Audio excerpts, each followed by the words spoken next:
जिल्हा पोलीस दलाने road Romeo विना number plate, fancy number plate तसंच ट्रिपल सीट दुचाकी स्वारांविरोधात विशेष मोहीम राबवत मोठी कारवाई केली आहे. महात्मा गांधी चौक पोलीस ठाण्याच्या हद्दीत करण्यात आलेल्या या कारवाईत 42 दुचाकी वाहनांवर दंडात्मक कारवाई करून एकूण 33,900 रुपयांचा दंड वसूल करण्यात आला.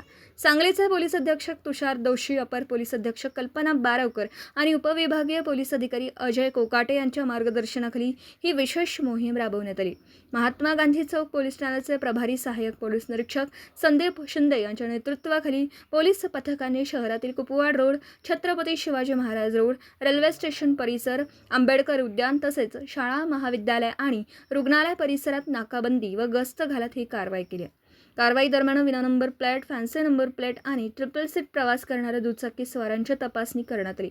संबंधित वाहनांची तसेच चालकांची कागदपत्र तपासून नियमांचे उल्लंघन करणाऱ्या 42 वाहन चालकांवर मोटार वाहन कायद्यानुसार दंडात्मक कारवाई करण्यात आली. पोलीस प्रशासनाने स्पष्ट केलं आहे की जिल्ह्यातील गुन्ह्यांमध्ये अशा वाहनांचा वापर होत असल्याचं निदर्शनास आल्याने ही विशेष मोहीम हाती घेतली. आगामी काळातही अशा प्रकारची धडक कारवाई अधिक व्यापक स्वरूपात सुरू राहणार असून नागरिकांनी संशयास्पद वाहने किंवा व्यक्तींची माहिती डायल 112 वर देऊन पोलिसांना सहकार्य करावं असं आवाहन करण्यात आलं आहे.